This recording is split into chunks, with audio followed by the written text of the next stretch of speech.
Hello दोस्तों, तो आज है मंडे। एक बार फिर से मैं हाजिर हूँ 7 मार्च 2022 के डेली पीआईबी एनालिसिस के साथ। चलिए आज का पहला आर्टिकल देखते हैं। हाल ही में एक वेबिनार ऑर्गेनाइज हुआ जिसका नाम है एनर्जी फॉर सस्टेनेबल ग्रोथ। इसको प्राइम मिनिस्टर मोदी जी ने एड्रेस किया है। देखते हैं सस्टेनेबल ग्रोथ के लिए एनर्जी कितनी रिक्वायर्ड है। देखिए, energy for sustainable growth prime minister Modi ji ने इसको एड्रेस किया है। इन्होंने बताया है कि सस्टेनेबल ग्रोथ के लिए जो एनर्जी की रिक्वायरमेंट है, सिर्फ यही हमारे भारतीय कल्चर को प्रमोट करता है और जो फ्यूचर की नीड्स या फिर एस्पायरेशंस हैं उनको अचीव करने में हेल्प करेगा। वैसे भी प्राइम मिनिस्टर जी ने, आपको पता ही है, COP26 हुआ है ग्लासगो में। वहाँ पर नेट जीरो कार्बन एमिशन का टारगेट रखा है 2070, यानी 2070 तक हमें net zero carbon emission achieve करना है। COP26 में प्राइम मिनिस्टर मोदी जी ने बात की है ग्लासगो में, स्कॉटलैंड में। बाकी एक लाइफ का मंत्रा दिया था। लाइफ का फुल फॉर्म मुझे यहाँ पे याद नहीं आ रहा है, पिछली बार हम लोग पढ़ चुके हैं कुछ वीडियोस पहले पीआईबी में ही। तो लाइफ का मतलब क्या है? लाइफ का मतलब है लाइफस्टाइल में, लाइफस्टाइल को ऐसे बनाया जाए कि वो इन्वायरमेंटली सस्टेनेबल हो, ताकि lowest carbon foot print create हो। बाकी अगर आपको 500 gigawatt non fossil fuel capacity achieve करनी है, इवन 2030 तक जो एनर्जी कैपेसिटी का 50% है वो आपको नॉन फॉसिल फ्यूल से लाना है, तो आपको इन्वायरमेंट सस्टेनेबल एनर्जी जो है बनानी ही होगी। ठीक है। इंडिया इस वाले बजट में कहा गया है कि कई सारे स्टेप्स लिए गए हैं पिछले कुछ वर्षों में, लास्ट फ्यू ईयर्स में, क्योंकि तब से इनकी गवर्नमेंट आई है। उसके पहले तो कुछ होता नहीं था इस देश में, खाते नहीं थे लोग, सोते नहीं थे लोग। इनके बाद आने के बाद सब कुछ हुआ है। ठीक है। तो पिछले कुछ वर्षों में ऐसे स्टेप्स लिए गए हैं जो कि इस तरफ काम कर रहे हैं कि हम रिन्यूएबल एनर्जी को ढंग से यूज कर सके। लगभग इस बार के बजट में अनाउंस किया गया है कि 19,500 यानी 19.5 थाउजेंड करोड़ का high efficiency solar module manufacturing create की जाएंगी, जो कि इंडिया को ग्लोबल हब बनाएंगे सोलर मॉड्यूल्स के मैन्युफैक्चरिंग और R&D का। यानी 19,500 करोड़ सोलर मॉड्यूल मैन्युफैक्चर किए जाएंगे, तो ग्लोबल हब इंडिया बन सकता है। इस बार के बजट में अनाउंस किया गया है। पहली बार गवर्नमेंट ने क्या किया, जो LED बल्ब है उनकी कॉस्ट भी कम कर दी। लगभग 37 करोड़ LED बल्ब डिस्ट्रीब्यूट किए गए हैं उजाला स्कीम के तहत। उजाला स्कीम मिनिस्ट्री ऑफ पावर की स्कीम है। 7 वर्ष कंप्लीट हो गए हैं, फुल फॉर्म है Unnat Jyoti by affordable LEDs for all programme. Ujala, एक बार स्टेटमेंट आई थी कि वर्ल्ड का largest zero subsidy domestic lighting programme है, तो बिल्कुल करेक्ट है, देख लीजिए आप, लिखा भी है पीआईबी में आपकी। 2015 में उजाला को लॉन्च किया गया। इसको ऐसे लेबल किया गया इनिशियल तौर पर LED based domestic efficient lighting programme है। एम क्या है? देखिए, सभी के लिए एफिशिएंट यूज प्रोवाइड करना एनर्जी का, और एनर्जी का जो कंजप्शन हो रहा है उसको सेव करना। उजाला स्कीम को EESL द्वारा इंप्लीमेंट किया रहा है, एनर्जी एफिशिएंसी सर्विसेज लिमिटेड, जो कि मिनिस्ट्री ऑफ पावर के तहत कार्य करती है। उजाला स्कीम सक्सेसफुली रन कर रहा है। इवन जो LED बल्ब का कॉस्ट था 300 साढ़े 300 पर बल्ब, उसको 70 to 80 रुपीज़ पर बल्ब ले आया है। तो उजाला स्कीम लाइट कंजर्वेशन की फील्ड में बहुत बेहतरीन स्कीम है। एनर्जी फॉर सस्टेनेबल ग्रोथ हाल ही में एक वेबिनार हुआ है, प्राइम मिनिस्टर मोदी जी ने एड्रेस किया है। नेक्स्ट आर्टिकल है हमारा स्वच्छाग्रह। सुलभ इंटरनेशनल मिनिस्ट्री ऑफ कल्चर के साथ मिलकर स्वच्छाग्रह इवेंट ऑर्गेनाइज कर रहा है। देखते हैं, 3 मिनिस्ट्री शामिल हैं, मिनिस्ट्री ऑफ कल्चर, जल शक्ति, हाउसिंग एंड अर्बन अफेयर्स। ये सुलभ इंटरनेशनल के साथ मिलकर स्वच्छाग्रह इवेंट ऑर्गेनाइज कर रही हैं आज़ादी का अमृत महोत्सव के तहत। पर्पस क्या है? पर्पस ये है लोगों को स्वच्छता, स्वाधीनता और सुलभ इसके विषय में अवेयर करना। तो स्वच्छाग्रह जो आपका इवेंट है स्वच्छता का सत्याग्रह, सुलभ इंटरनेशनल 3 मिनिस्ट्री के साथ मिलकर ऑर्गेनाइज कर रहा है। स्वच्छाग्रह में 2 सेशन होंगे। पहला सेशन वो होगा कि सुलभ इंटरनेशनल के जो फाउंडर हैं डॉक्टर बिंदेश्वर पाठक, वो एड्रेस करेंगे। ठीक है, ह्यूमन राइट्स मूवमेंट्स पर, सोशल रिफॉर्म पर, सैनिटेशन पर। ठीक है, तो उस पर एड्रेस करेंगे डॉक्टर बिंदेश्वर पाठक, जो कि आपके किसके, सुलभ इंटरनेशनल के फाउंडर हैं। इसमें क्या, एक पैनल डिस्कशन होगा नए आइडियाज़ पर। ठीक है, कि स्वच्छता, स्वाधीनता और सुलभ को कैसे अचीव कर सकते हैं। बाकी जो सेकंड सेशन होगा उसका थीम क्या होगा, एक शाम सुर, ताल और स्वच्छता के नाम। श्री विजय गोयल जो है मेरे ख्याल से दिल्ली अध्यक्ष हैं बीजेपी के, वो पार्टिसिपेट करेंगे, वो बात छोड़ दीजिए आप। इस इवेंट में ध्रुवा को परफॉर्म किया जाएगा, जो एक सांस्कृतिक बैंड है। संस्कृत भाषा में ये बैंड प्ले किया जाता है, ध्रुवा। याद रखिएगा, वर्ल्ड का एकमात्र म्यूजिक बैंड है ध्रुवा, और इंडिया का ओल्डेस्ट खुद का ट्रेडिशनल बैंड है जो वैदिक गान और स्तोत्र गाता है संस्कृत लैंग्वेज में, ध्रुवा। तो स्वच्छाग्रह 3 मिनिस्ट्रीज प्लस 16 इंटरनेशनल का इवेंट है। 2 सेशन होने हैं। पहले को बिंदेश्वर पाठक एड्रेस कर रहे हैं, दूसरा सेशन है एक शाम सुरताल और स्वच्छता के नाम। स्वच्छ भारत अभियान, देखिए पूरे भारत की हिस्ट्री में इतना बेहतरीन ग्रोथ किसी ने नहीं किया है। प्राइम मिनिस्टर मोदी जी ने 2 अक्टूबर 2014 को लॉन्च किया था महात्मा गांधी जी के विजन को सक्सेस करने के लिए, क्लीन इंडिया को प्रमोट करने के लिए, स्वच्छ भारत मिशन। बाद में स्वच्छ भारत अर्बन 2.0 लॉन्च किया गया बजट 2021-22 में। ये 2021 से 2026 तक के लिए था 1.41 लाख करोड़ का। यहां पर स्वच्छ भारत मिशन 2.0 का वो देख लीजिए क्या है। और फर्स्ट जो था उसको ODF प्लस आपको पता ही था, फीकल मैनेजमेंट पे फोकस किया गया था पहले वाले में। सेकंड वाले में इस सब पे फोकस किया गया है, ठीक है। Ministry of housing and urban affairs और जल शक्ति मिनिस्ट्री रूरल एरियाज में स्वच्छ भारत मिशन को इंप्लीमेंट करते हैं। नेक्स्ट आर्टिकल है डे लाइट हार्वेस्टिंग टेक्नोलॉजीज की फील्ड में लेटेस्ट स्टार्टअप आने चाहिए। इंडिया पहला ऐसा कंट्री है जो इस फील्ड में सोच रहा है कि कैसे हम डे लाइट को हार्वेस्ट कर सकते हैं। लोग दिन में भी अपने घर की लाइट जलाते हैं तो एनर्जी कंजर्वेशन तो होगा नहीं, आप समझ सकते हैं। अगर हम लोग डे लाइट हार्वेस्ट कर सकें किसी तरह से, जैसे आपने वो देखा होगा बुर्ज खलीफा, तो उसमें बीच में एक क्यूब पड़ा है, ऐसे करके डे लाइट ऐसे रिफ्लेक्ट होकर पूरी बिल्डिंग में जाती है। सोचिए आप, लगभग 1 किलोमीटर ऊंची बिल्डिंग है वो, और एक क्यूब पड़ा है बीच में, डे लाइट हार्वेस्ट करते हैं वो लोग, तो एनर्जी कंजर्वेशन भी होता है इतनी बड़ी बिल्डिंग में।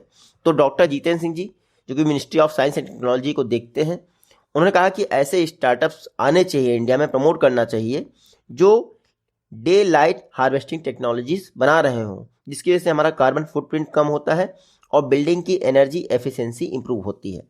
मिनिस्ट्री ने कहा है कि वो 5 से 10 करोड़ पर प्रोजेक्ट देंगे, किसको, स्काई सेट कंपनी को, ताकि नई टेक्नोलॉजी डेवलप की जा सकें। बेसमेंट इल्यूमिनेशन में काम आएंगी 24/7 में। यहां देखिए आप, ये लाइट आप जला के आप आ सकते हैं और एक तरह से ऐसे भी आ सकते हैं, और इसकी लाइट की हार्डनेस देखिए आप कितनी अच्छी है। तो अगर ये लाइट आ जाती है तो इस लाइट की जरूरत नहीं पड़ेगी हमें, और इस तरह से हम डे लाइट हार्वेस्टिंग कर पाएंगे। डे लाइट हार्वेस्टिंग करने से हमारा एम भी क्रिएट होगा green and net zero buildings का, जो कि हमारे नेशनल मिशन में पार्टिसिपेट करेगा, जैसे national action plan climate change 2008 में लॉन्च हुआ था, national action plan on climate change, जिसका टारगेट ये है एनर्जी कंजर्वेशन को प्रमोट करना। डे लाइट हार्वेस्टिंग ये जो एनर्जी कॉस्ट को शेविंग करने का एक मेथड है, जो कि सनलाइट को अवेलेबल करता है लाइटनिंग के लिए। सोलर एनर्जी की स्पेक्ट्रम की बात की जाए तो उसका 45% एनर्जी जो है विजिबल लाइट होता है, और पूरे दिन में 9 से 11 घंटे तक आप घर में लाइटनिंग अवेलेबल कर सकते हैं सोलर लाइटिंग के द्वारा। बाकी ये one of the most advance technique है जो कि सस्टेनेबल लाइटिंग डिज़ाइन के लिए यूज़ की जाती है। ये ऑटोमेटिकली डिम हो जाते हैं, एडजस्ट हो जाते हैं, ऐसी टेक्नोलॉजी आती हैं मार्केट में, ठीक है। ऐसा नहीं कि एलईडी बल्ब जला दिया तो वो उसी फ्रिक्वेंसी पे जलेगा। डे लाइटिंग को कंट्रोल भी किया जा सकता है, ठीक है। अगर हम ढंग से आर्टिफिशियल लाइटिंग के बजाय स्काई लाइट को यूज़ कर लेते हैं तो हमारा एनर्जी जो होता है यूज़ वो भी कम होगा यूज़। बाकी यहाँ पर लाइट सेंसर्स का यूज़ किया था, ये तो हमारे लिए इंपॉर्टेंट नहीं है। डे लाइट हार्वेस्टिंग का पर्पज़ क्या है, एनर्जी सेविंग होगी, ठीक है। अगर आप नेचुरल डे लाइट आपके स्पेस में एंटर होती है तो आप एनर्जी सेव कर सकते हैं, ठीक है। बिजली का बिल आपका कम हो जाएगा, कार्बन एमिशन भी कम होगा। डे लाइट अवेलेबल होने पे क्लीन और कॉस्ट एफिशिएंट सोर्स जो है एनर्जी का जनरेट होगा। बाद में आपको पता ही है पंचामृत की घोषणा प्राइम मिनिस्टर मोदी जी ने की है, ताकि इंडिया को 2070 तक नेट जीरो कार्बन एमिशन वाली कंट्री बनाया जा सके। अब पंचामृत क्या होता है, पंचामृत आज आप फिर से पढ़ लीजिए। 2070 तक net zero carbon emission achieve करना है, और बाकी total project carbon emission 1 billion tonne तक कम करना है 2030 तक। फिर 2030 तक 50% total energy requirement renewable energy से पूरी करनी है। कार्बन इंटेंसिटी को 45% तक कम करना है 2030 तक, और 500 gigawatt energy non fossil fuel से आनी चाहिए 2030 तक। ये आपके पंचामृत है जो COP26 में प्राइम मिनिस्टर मोदी जी ने बोला था, आप पढ़ लीजिएगा। नेक्स्ट आर्टिकल देख, यूएनईपी के 50 वर्ष पूरे हो गए हैं, तो 50वां सत्र जो है ऑर्गेनाइज किया गया है यूएनईपी का। हालांकि यूएन इन्वायरमेंट असेंबली का 5वां सत्र था, ठीक है। तो इस तरह से आप देख सकते हैं यूनाइटेड नेशन इन्वायरमेंटल प्रोग्राम के 50वीं वर्षगांठ सेलिब्रेट की गई है। इस दौरान इंडिया ने क्या किया है, प्लास्टिक पे रिजोल्यूशन अडॉप्ट करने के लिए पेश किया है, ड्राफ्ट रिजोल्यूशन। अब अडॉप्ट कर दिया, वोटिंग भी हो गई है, देखते हैं कैसे होता है, क्या प्रोसेस होता है। 50वां सेशन ऑर्गेनाइज किया गया है यूएनईपी का नैरोबी केन्या में।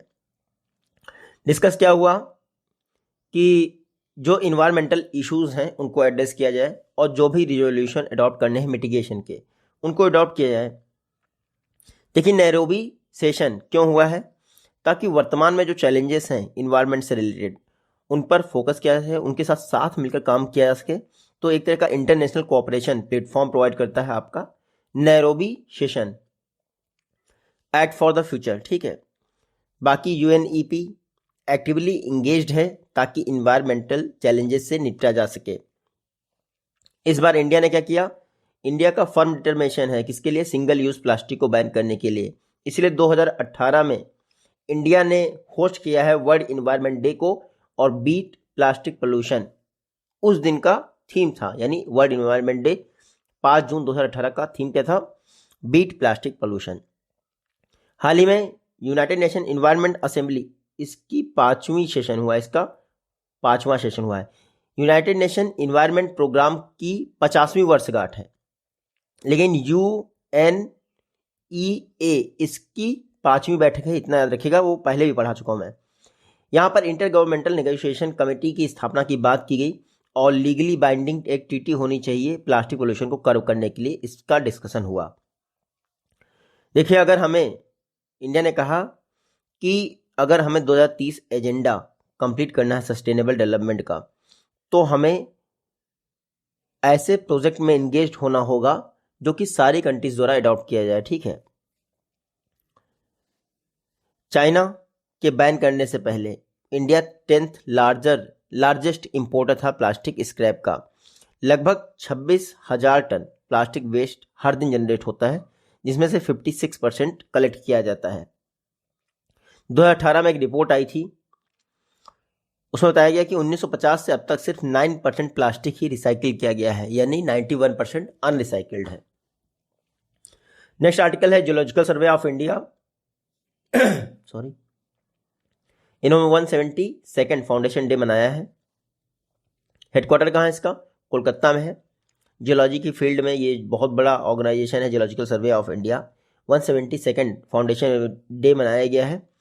पर्पस क्या होता है, पर्पस ये होता है कि जो मिनरल वेल्थ है इंडिया का, उसको कैसे हार्वेस्ट कर सकते हैं हम लोग, ठीक है।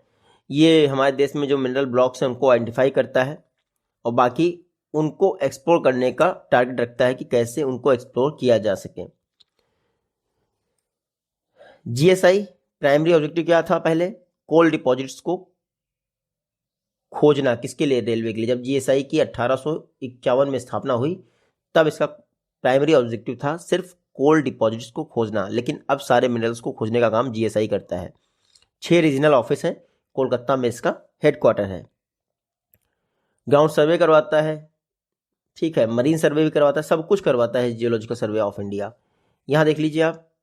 अच्छा, जियोलॉजिकल सर्वे ऑफ इंडिया किस मिनिस्ट्री के तहत आता होगा, मिनिस्ट्री ऑफ माइंस, आप यहाँ पढ़ लीजिए, ठीक है। पीआईबी की सबसे अच्छी बात होती है कि मिनिस्ट्री के हिसाब से आर्टिकल दिए जाते हैं।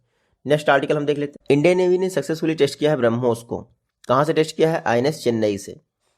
ब्रह्मोस एक सुपरसोनिक क्रूज मिसाइल है। क्रूज मिसाइल ये होता है जिनकी ट्रैजेक्टरी हॉरिजॉन्टल होती है, और बैलिस्टिक मिसाइल की वर्टिकल होती है ट्रैजेक्टरी। ब्रह्मोस 2.8 मैक की रफ्तार से ट्रेवल करती है। मैक क्या होता है, स्पीड ऑफ साउंड, 332 मीटर पर सेकेंड। देखिए हाइपरसोनिक मिसाइल वो होती है जिनकी स्पीड 5 मैक से ऊपर होती है, ठीक है। सबसोनिक क्या होती हैं, जिनकी स्पीड 1 मैक से नीचे रहती है, और सुपरसोनिक क्या होती हैं, 1 मैक से 5 मैक के बीच में इनकी स्पीड रहे। तो आईएनएस चेन्नई से ब्रह्मोस को फायर किया गया है। इंडियन नेवी के लिए बहुत बड़ा अचीवमेंट है। ब्रह्मोस और आईएनएस चेन्नई दोनों इंडिया में ही बनाई जा रही, तो मेक इन इंडिया प्रमोट भी करती हैं। ब्रह्मोस एक सुपरसोनिक क्रूज मिसाइल है जो लेटेस्ट वर्जन है। इसकी स्पीड इसकी डिस्टेंस जो मारक क्षमता है वो 290 किलोमीटर से बढ़कर 350 किलोमीटर की जा चुकी है, क्योंकि India MTCR missile technology control regime का पार्ट हो चुका है।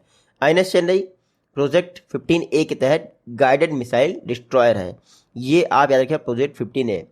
देखिए जितने भी गाइडेड मिसाइल डिस्ट्रॉयर हैं प्रोजेक्ट 15A के तहत बनते हैं, वो डॉकयार्ड मुंबई में बनते हैं, मंझगांव डॉकयार्ड। इसमें 4 पावरफुल गैस टर्बाइंस होते हैं और 30 नॉट्स की स्पीड तक जा सकते हैं। तो INS चेन्नई प्रोजेक्ट 15A के तहत बना है। प्रोजेक्ट 15A कोलकाता क्लास के डिस्ट्रॉयर्स बनाता है। 3 से बनने हैं, कोलकाता, कोची और चेन्नई, तीनों बन चुके हैं। माझगांव डॉकयार्ड लिमिटेड मुंबई द्वारा बनने हैं। प्रोजेक्ट 15A के तहत कितने 3 डिस्ट्रॉयर बनने हैं, ठीक है, गाइडेड मिसाइल डिस्ट्रॉयर। अब प्रोजेक्ट 15B क्या है?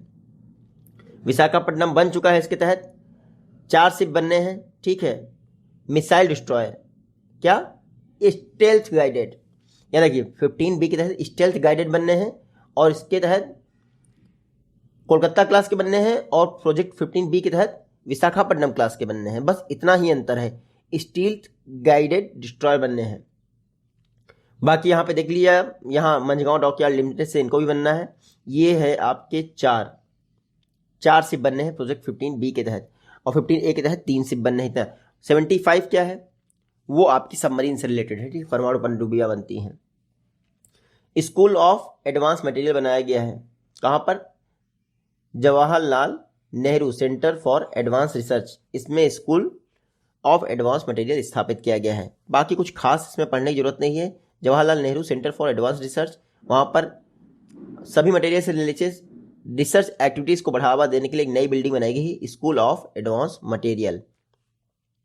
ये समत संस्कृत वर्ड से लिया गया है, इक्वेनिमिटी जिसका मतलब होता है एडवांस साइंस की फील्ड में काम करने के लिए इक्वेनिमिटी का प्रयोग किया जाता है। तो समत स्कूल ऑफ एडवांस मटेरियल कहाँ स्थापित किया गया है? Jawaharlal Nehru centre for advance research, जो कि ministry of science and technology के तहत कार्य करता है। तो आज़ादी के 100 वर्ष हो गए हैं, तो समत स्थापित कर दिया गया है एडवांस मटेरियल की फील्ड में रिसर्च करने के लिए। नैनो मटेरियल्स हुए, एनर्जी मटेरियल्स हुए, सॉफ्ट मटेरियल्स हुए, इन सब की फील्ड में क्या समत जो है रिसर्च करेगा। तो बाकी मेरे ख्याल से कुछ खास नहीं है इस आर्टिकल में, बस यही है, समत की स्थापना कर दी गई है, स्कूल ऑफ एडवांस मटेरियल। मिलते हैं आपसे जल्दी नेक्स्ट वीडियो। हेलो दोस्तों, तो